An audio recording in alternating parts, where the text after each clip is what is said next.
Kay Pinoy in the Rest, unboxing of this combination of this is a Milwaukee combination of grass cutter and the blower, and this is the series of 321 combo kit of Milwaukee. So this is fuel, and then what's, guys, check it out what's inside in here.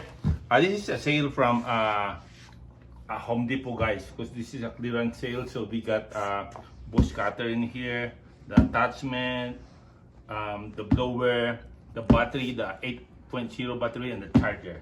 So guys, let's further ado, let's open it, guys.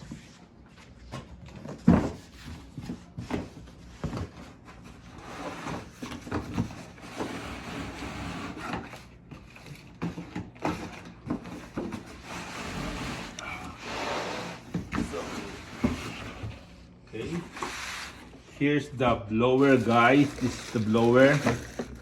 I'm gonna use it today. So this is it with the attachment. So this one, there's a thing in here, guys. So you have to, in connecting this one in here, you just have to line it up. So here, line it up.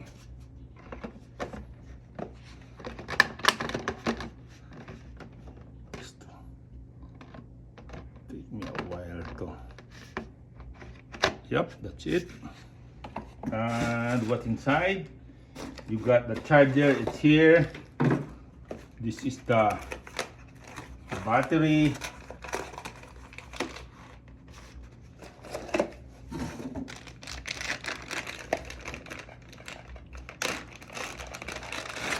This is the 8.0 high output battery, guys. And then this is the attachment. You got,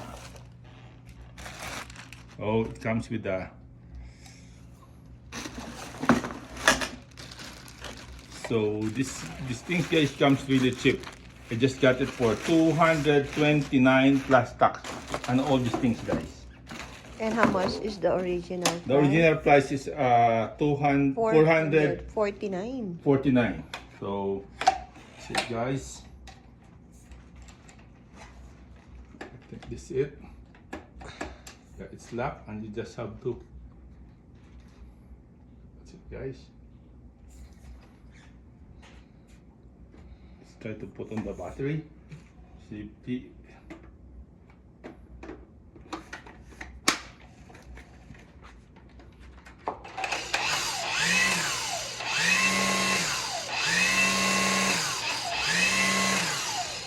It's long, guys. So when you take out,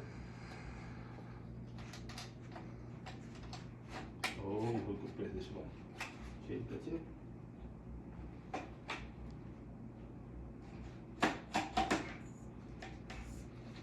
That's it. So that's it, guys. And this is the parts in here, the cover in here, and the handles in here. And you have some parts in here. So that's it, guys. This is the kit of the combo kit of fuel, Milwaukee Fuel 3000-21 series, guys. It's a really good buy, guys.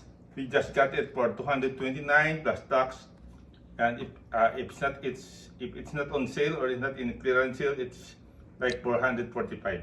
Thank you for watching, guys. Pinoy in the Rest.